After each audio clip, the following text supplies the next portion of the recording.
This is the Douglas B-66, a long-range, high-altitude Air Force bomber.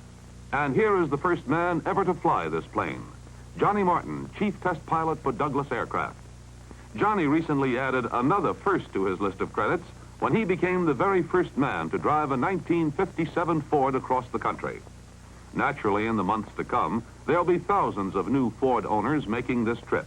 But how does it feel to be first? Well, let's hear Johnny Martin's own account of a new adventure named Ford. I took off from International Airport outside New York City on September the 12th. My car was a brand new Ford Fairlane 500 Club Victoria, delivered fresh from the factory that morning.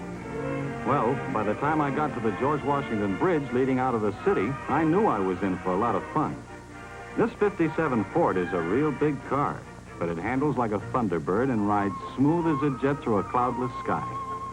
Once on the new turnpikes, I opened her up partway and started making time. My Ford hummed along so quietly, I wouldn't have known I was driving if it hadn't been for the passing scenery.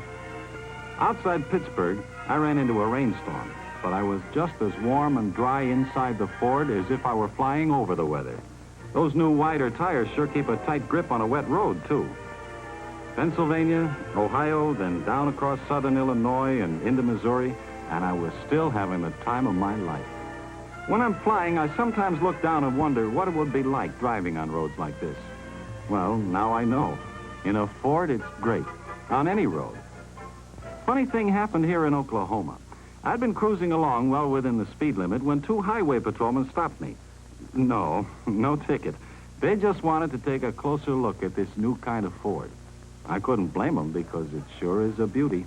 And as for performance, well, I told them that after this trip, I could understand why police forces everywhere prefer Fords. 2 days later, I was in mountain country, and I really appreciated that Husky V8 engine purring under my foot.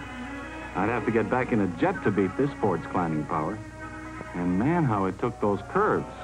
It hugged the road without any pitch or sway, just as if we were on track. Here we are on the last leg of the trip, and even the traffic-jammed Los Angeles freeway couldn't faze me. You need a car with split-second response to travel in this fast-moving crowd, and as always, my Ford delivered. Well, this is the finish line, the Douglas plant in Santa Monica. You know, I've made a lot of trips across the country, but believe me, this one was the most fun. Across the country or around the block, you too will have more fun in a 57 Ford.